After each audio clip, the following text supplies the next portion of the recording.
अस्सलामुअलैकुम, welcome back to my channel. आज हम स्टार्ट करेंगे 10th क्लास का चैप्टर 1। तो जो चैप्टर 1 है 10th क्लास का बायोलॉजी का, वो है human digestive system. Digestive system क्या होता है, यानी कि निज़ाम हाजमा, कि हम खुराक जो खाते हैं वो किस तरह हज़म होती है, किस तरह हम उसको डाइजेस्ट करते हैं, किस तरह वो हमारी बॉडी में स्टोर होती है और किस तरह हम उसको बॉडी से बाहर निकालते हैं। तो इसमें हम ये सारा कुछ पढ़ेंगे। सबसे पहले तो ये होता है कि हमने जो भी खुराक खानी है, हमने ये देखना है कि हम खा क्या रहे हैं। हमारे सिस्टम का, जो हमारी बॉडी जो है वो सारी डिपेंड करती है इस बात पे कि हम कौन सी खुराक ले रहे हैं और हम किस तरह की खुराक अपनी बॉडी को दे रहे हैं। उस खुराक की हमारी बॉडी को ज़रूरत है भी या नहीं है, और हम कौन सी खुराक ले रहे हैं। जो हमारा सारा सिस्टम है बॉडी का, वो हमारी डाइट पे चलता है कि हम किस तरह की डाइट ले रहे हैं। क्योंकि आप देखें, जिस तरह का भी बीपी इशू हो, कोलेस्ट्रॉल लेवल ज़्यादा हो जाए, यूरिक एसिड ज़्यादा हो जाए, डॉक्टर्स यही आप लोगों को रिकमेंड करते हैं कि आप लोग अच्छी डाइट लें। जब आप अच्छी डाइट लेंगे तो आपके ये मसाइल जो हैं वो हल हो जाएंगे। न्यूट्रिशन एंड इट्स इम्पोर्टेंस, इसलिए सबसे पहले हमें ये बताया गया है कि न्यूट्रिशन क्या होती है और उसकी इम्पोर्टेंस क्या है। न्यूट्रिशन ग़िज़ाइयत को बोलते हैं, यानी कि कौन सी खुराक हम किस फॉर्म में ले रहे हैं, वो हमारे लिए ज़रूरी भी है या नहीं भी ज़रूरी है, और इसकी अहमियत क्या है। न्यूट्रिशन ये है कि हम किस तरह कौन से न्यूट्रिएंट्स अपनी बॉडी में ले रहे हैं, ठीक है। ये क्या करते हैं, इसकी वजह से हम हेल्दी रहते हैं। रिपेयर देयर बॉडीज़, हम अपनी बॉडी को रिपेयर करते हैं। Animals including humans can not process their food. अच्छा, अब ये जो हम कह रहे हैं ना कि न्यूट्रिएंट्स की वजह से हम हेल्दी रहते हैं और हमारी जो बॉडी है वो रिपेयर कर सकती है। अगर हम हेल्दी न्यूट्रिएंट्स ना लें तो ये चीज़ें जो हैं वो उल्ट भी हो सकती हैं, हमारी बॉडी जो है वो ख़राब भी हो सकती है, हम अनहेल्दी भी हो सकते हैं। अब जो एनिमल्स हैं या हम ह्यूमन बॉडी हैं, हमें पता है कि दो तरह के सिस्टम होते हैं। एक होते हैं ऑटोट्रॉफिक और दूसरी होती है हेटरोट्रॉफिक। ऑटोट्रॉफिक वो होते हैं जो अपनी खुराक खुद तैयार करते हैं, जैसे हमारे पास प्लांट्स हैं, लाइट्स और केमिकल एनर्जी को इस्तेमाल करके वो अपनी खुराक खुद तैयार करते हैं। जबकि हेटरोट्रॉफिक कौन सी होते हैं, वो वाले होते हैं जिसमें न्यूट्रिशन जो है वो दूसरे ऑर्गेनिज्म से हासिल करते हैं। वो अपनी खुराक खुद तैयार नहीं कर सकते, बल्कि वो कंज्यूम करते हैं दूसरे ऑर्गेनिज्म से। तो जो एनिमल्स होते हैं और ह्यूमंस होते हैं वो हमेशा हेटरोट्रॉफ होते हैं, क्योंकि वो अपनी खुराक खुद तैयार नहीं कर सकते, बल्कि वो अपनी खुराक तैयार करने के लिए दूसरों पर डिपेंड करते हैं, दूसरों की बनाई गई खुराक को इस्तेमाल करते हैं। अब हमने ये देखना है कि जो हम न्यूट्रिशन या जो हम खुराक खा रहे हैं उसके कितने स्टेप्स हैं, किस तरह वो हमारी बॉडी में जाती है, किस तरह हम उसको डाइजेस्ट करते हैं। तो उसके लिए मेन 5 स्टेप्स हैं। कौन कौन से? इंजेशन, डाइजेशन, अब्जॉर्प्शन, असेमिलेशन और इजेशन। इन का मतलब होता है अंदर जाना। इंजेशन मतलब कि हम जो खुराक या पानी या जो भी लिक्विड हम ले रहे हैं, जो अपने अंदर लेके जा रहे हैं, वो क्या आएगी? इंजेशन में आएगी। उसके बाद है डाइजेशन। डाई का मतलब है ब्रेक डाउन। इसमें क्या करते हैं कि जो खुराक हमने ली है उसको हम ब्रेक डाउन करते हैं स्मॉलर पार्ट्स में, छोटे छोटे पार्ट्स में। क्योंकि जो खुराक हम खाते हैं वो क्या होती है, वो पॉलीमर्स होते हैं। पॉलीमर्स का क्या मतलब होता है कि वो लार्ज मॉलिक्यूल्स होते हैं। लार्ज मॉलिक्यूल्स में कौन कौन से मॉलिक्यूल्स होते हैं? जैसे कार्बोहाइड्रेट्स, प्रोटीन्स और फैट्स वगैरह। ये क्या है? ये छोटे छोटे मॉलिक्यूल से मिलकर बने हुए होते हैं, जो इनके लार्ज मॉलिक्यूल बनाते हैं, जिनको हम पॉलीमर्स कहते हैं। अब ये वाली जो खुराक है वो डायरेक्ट हमारी बॉडी के अंदर शामिल नहीं हो सकती। क्यों? क्योंकि सेल के अंदर क्या होती है, सेल के आउटर पार्ट में सेल मेम्ब्रेन प्रेजेंट होती है। वो जो सेल मेम्ब्रेन है वो इन लार्ज मॉलिक्यूल्स को अपने अंदर से नहीं घुसने देती। इसलिए हम क्या करते हैं, हम पहले इसकी ब्रेक डाउन करते हैं, इनको छोटे मोनोमर्स में तकसीम करते हैं। जब ये छोटे मोनोमर्स जैसे कि शुगर, अमाइनो एसिड और फैटी एसिड्स में तब्दील हो जाते हैं, तो उसके बाद क्या होता है कि इस प्रोसेस को क्या बोलते हैं, हम इसको डाइजेशन बोलते हैं। जो कार्बोहाइड्रेट्स होते हैं वो स्मॉलर मॉलिक्यूल्स में कन्वर्ट होंगे शुगर्स के, क्योंकि इसमें शुगर्स प्रेजेंट्स होते हैं। प्रोटीन्स के जो स्मॉलर मॉलिक्यूल्स होते हैं वो अमाइनो एसिड्स होते हैं, और फैट्स के स्मॉलर मॉलिक्यूल्स फैटी एसिड्स होते हैं। तो डाइजेशन में बेसिकली क्या हो रहा है कि हम जो लार्ज मॉलिक्यूल्स होते हैं उनको तोड़कर स्मॉल मॉलिक्यूल में तब्दील करते हैं, ताकि क्या हो कि उनकी वो बॉडी के अंदर अब्जॉर्ब हो सकते हैं। ये इसी तरह जैसे कि हम घर में फ्रीज़र में बर्फ़ बनाते हैं, वो एक बड़े कंटेनर में रख के हम बनाते हैं, लेकिन हमने एक जूस में उसको डालना है तो हम क्या करते हैं, उसको हम तोड़ के उसके अंदर डालते हैं ताकि वो हम आसानी से इस्तेमाल कर सकें। उसके बाद अब्जॉर्प्शन है। अब्जॉर्ब का मतलब होता है किसी भी चीज़ को अपने अंदर महफूज कर लेना।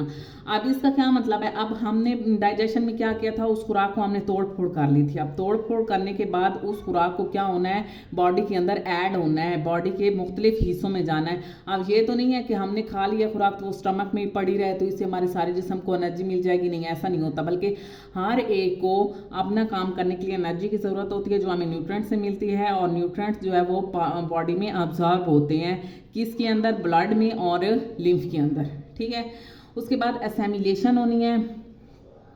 असेमिलेशन का क्या मतलब है कि अब जो खुराक आ रही है वो ब्रेक डाउन उसकी हो रही है, उसके बाद वो स्मॉलर मालिक्यूल्स जो हैं वो अब्जॉर्ब हो रहे हैं बॉडी के अंदर, तो अब वो एक एक जगह पर स्टोर होना शुरू हो जाएंगे, अब्जॉर्ब होना शुरू होंगे। टिश्यू, कुछ टिश्यूज़ में जाएंगे, कोई सेल्स में जाएंगे, तो वो जो न्यूट्रिएंट्स हैं उनको उनकी इकट्ठा होना शुरू हो जाएंगे किसी एक जगह पर, तो उसको हम असेमिलेशन कहते हैं। ईजेशन क्या होती है, असेमिलेशन की आप एग्जांपल ये ले लें, जिस तरह हम बहुत ज़्यादा फैट इस्तेमाल करते हैं तो डॉक्टर कहते हैं कि आप अपनी बॉडी का जो है ना वेट उसको कम करें, अपनी फ़ैट कम करें आपके, तो वो जो फैट है वो हमारे बॉडी के जो भी ऑर्गन्स होते हैं उनकी जो लाइनिंग होती है उसके इर्द गिर्द वो असेमिलेट होना शुरू हो जाती है, इकट्ठी होना शुरू हो जाती है, और वो एक मोटी तह बना देती है। जब वो मोटी तह बन जाती है तो उस वक्त हमारा वजन जो है वो गेन होना शुरू हो जाता है। ईजेशन क्या, ई का मतलब होता है एग्जिट, एग्जिट करना, किसी चीज़ को रिमूव करना, बॉडी से निकाल देना। तो ईजेशन में क्या आता है, रिमूविंग ऑफ अनडाइजेस्टेड पार्टिकल्स।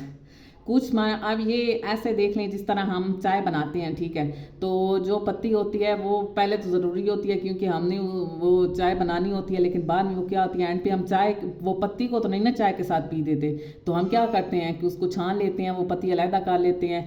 तो इसी तरह जो खुराक हम लेते हैं ज़रूरी नहीं है जो हम खा रहे हैं वो सारी की सारी हमारी बॉडी के लिए नेसेसरी है, उसमें से बहुत सी खुराक ऐसी होगी जो कि हमें नहीं चाहिए होगी, तो वो जो नहीं चाहिए होती है ना वो बॉडी से बाहर निकाल दी जाती है। अब हम इसको डिटेल में पढ़ेंगे कि किस तरह ह्यूमन बॉडी सिस्टम जो है वो काम करता है, किस तरह खुराक जो है वो बॉडी के अंदर लेके जाती है, और किस तरह उसकी डाइजेशन होती है, किस तरह अब्जॉर्प्शन होती है। ह्यूमन डाइजेस्टिव सिस्टम जो होता है वो बेसिकली एक लॉन्ग कैनाल पर मुश्तमिल होता है। ये कैनाल यहाँ से स्टार्ट होती है, ये यहाँ से ओरल कैविटी से ये स्टार्ट होती है और ये जा रही होती है एनस तक, ठीक है। मतलब बेसिकली इसका पार्ट, इसका ये पाथवे है, ये यहाँ से स्टार्ट होती है ओरल कैविटी से स्टार्ट ओरल कैविटी जो हमारे मुंह का हिस्सा होता है वहाँ से स्टार्ट होती है और ये एनस तक जाती है, जहाँ से हम रिमूव करते हैं अपने अनडाइजेस्टिव पार्टिकल्स को, वहाँ तक ये जाती है। अब दरमियान में इसके क्या क्या आ रहा होता है ये अब हमने पढ़ना है, लेकिन बेसिकली जो है ये ओरल कैविटी यहाँ से स्टार्ट हो रही होती है, सॉरी जो कैनाल है वो यहाँ से स्टार्ट हो रही होती है और वो कहाँ जा रही होती है, एनस तक जा रही होती है। ये ट्यूब लाइक स्ट्रक्चर होता है जिसको हम क्या कहते हैं, एलिमेंट्री कैनाल कहते हैं। ट्यूब लाइक स्ट्रक्चर है जिसको हम एलिमेंट्री कैनाल कहते हैं। ये स्टार्ट कहाँ से होती है, माउथ से स्टार्ट होके एंड कहाँ पे होती है, एनस पर एंड हो जाती है। अच्छा, अब जो ओरल कैविटी है या जो आगे सिस्टम चलना है इसमें कुछ ना ग्लैंड्स होते हैं, सलाइवरी ग्लैंड्स होते हैं लीवर्स में और पैंक्रियाज में, जो क्या करते हैं इसको डाइजेस्ट करने में हेल्प करते हैं। तो ये सारा जो सिस्टम है ना वो ओरल एलिमेंट्री कैनाल के साथ साथ चलता रहता है। उसके बाद है ओरल कैविटी। अब ओरल कैविटी क्या है, जो हमारे माउथ का हिस्सा है ना वो हम ओरल कैविटी उसको बोलते हैं, जो हमारा माउथ का हिस्सा है। ओरल कैविटी में क्या होता है, the space behind mouth is called oral cavity. जो माउथ के अंदर स्पेस है उसको हम ओरल कैविटी बोलते हैं। अब इसमें क्या होता है, इसमें हम खुराक को क्या करते हैं, अंदर लेके जाते हैं। अब जब खुराक मुंह में जाती है, अब हम मुंह में जो भी चीज़ लेके जाते हैं हमें वहीं पर उसका जायका पता चल जाता है कि ये चीज़ कड़वी है, अच्छी है, बुरी है, खाने में कैसी है। तो इसकी वजह क्या है, क्योंकि हमारी जो ज़बान है उसमें टेस्ट बर्ड्स होते हैं। वो जो टेस्ट बर्ड्स होते हैं ना वो हमें बता देते हैं कि कौन सा जायका है, ये तुर्श है, मीठा है, खट्टा है, कड़वा है। तो वो जो सारा है ना वो हमें यहीं पे बता दिया जाता है टेस्ट बर्ड्स के ज़रिए। 4 किस्म के टेस्ट बर्ड्स होते हैं जिसमें खट्टा, मीठा, कड़वा, और ये हमें पता चलता है। ऑन द सरफेस ऑफ ये टंग के ऊपर मौजूद होते हैं। अब इधर मैकेनिकल डाइजेशन होनी है। मैकेनिकल डाइजेशन ओरल कैविटी में स्टार्ट हो जाती है। इसमें क्या होता है कि हम जो भी खुराक खा रहे हैं, आप इस तरह इमेजिन कर लें कि जिस तरह आप रोटी का एक नवाला ले रहे हैं मुंह में, उसमें आप क्या करते हैं कि आप मुंह बंद करके उसको ग्राइंड करते रहते हैं, ठीक है। उसमें क्या होता है कि वो जो खुराक है उसको टंग जो है वो होल्ड करके रखती है टीथ के अंदर। इसकी वजह से क्या होता है, वो जो टीथ होते हैं वो इसको ग्राइंड करते हैं, और ग्राइंड करके यानी कि अब ये क्या हो रहा है, ये लार्ज मॉलिक्यूल्स जो हैं वो स्मॉलर मॉलिक्यूल्स में चेंज हो रहे हैं, ठीक है।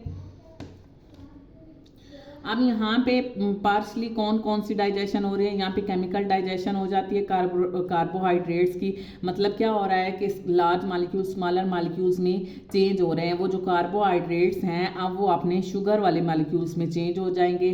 अगर प्रोटीन्स होगी तो वो अमाइनो एसिड में चेंज हो जाएंगे, और अगर फैट्स होंगे तो वो किस में चेंज हो जाएंगे, फैटी एसिड में चेंज हो जाएंगे।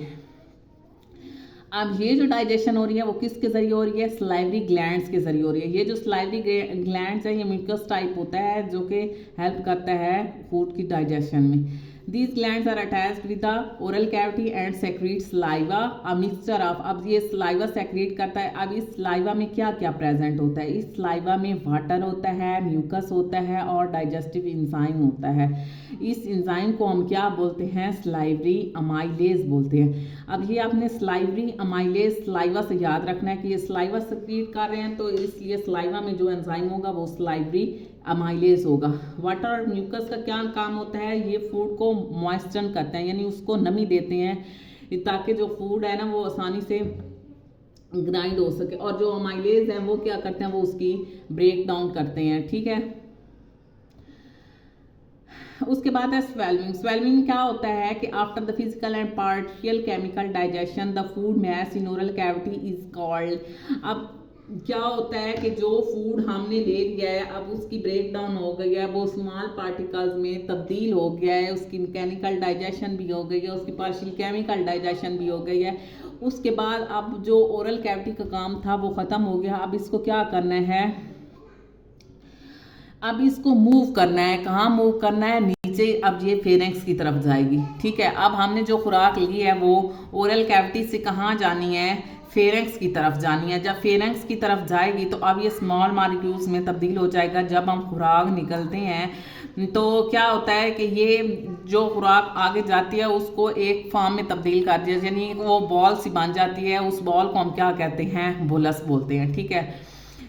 Pushed into the pharynx, ये फेरेंक्स की तरफ पुश कर दी जाती है। For smelling the tongue moves the. अब स्मेल ये किस तरह इनगल्फ हो रही है, किस तरह फूड आगे जा रही है, इसके लिए क्या करती है, जो जबान है वो उस बोलस को यानी कि खुराक का वो जो बॉल सा बन जाता है उसको मूव करती है ओरल कैविटी की बैक साइड पे, ताकि ये किधर एंटर हो सके, फेरेंक्स के अंदर एंटर हो सके। आई होप सो यहाँ तक आपको क्लियर हो गया होगा। ये देखें जैसे ये पिक्चर में दिखाया हुआ है, ये इसकी ओरल कैविटी है। ओरल कैविटी के अंदर क्या होता है, यहाँ पे डाइजेशन होती है। यहाँ पे डाइजेशन होने के बाद ये small chemical partial chemical digestion यानी कि स्मॉलर लार्जर पार्टिकल स्मॉलर में कन्वर्ट होते हैं और ये बोलस की शक्ल इख्तियार कर लेते हैं, और यहाँ से ये निगल लिया जाता है और ये फेरेंक्स की तरफ भेज दिया जाता है। आई होप सो यहाँ तक आपको क्लियर होगा। अगर आपको कोई क्वेश्चन है तो आप कमेंट कर सकते हैं, बाकी हम कल पढ़ेंगे। अगर आपको लेक्चर पसंद आया है तो सब्सक्राइब करें, शेयर करें। Thank you.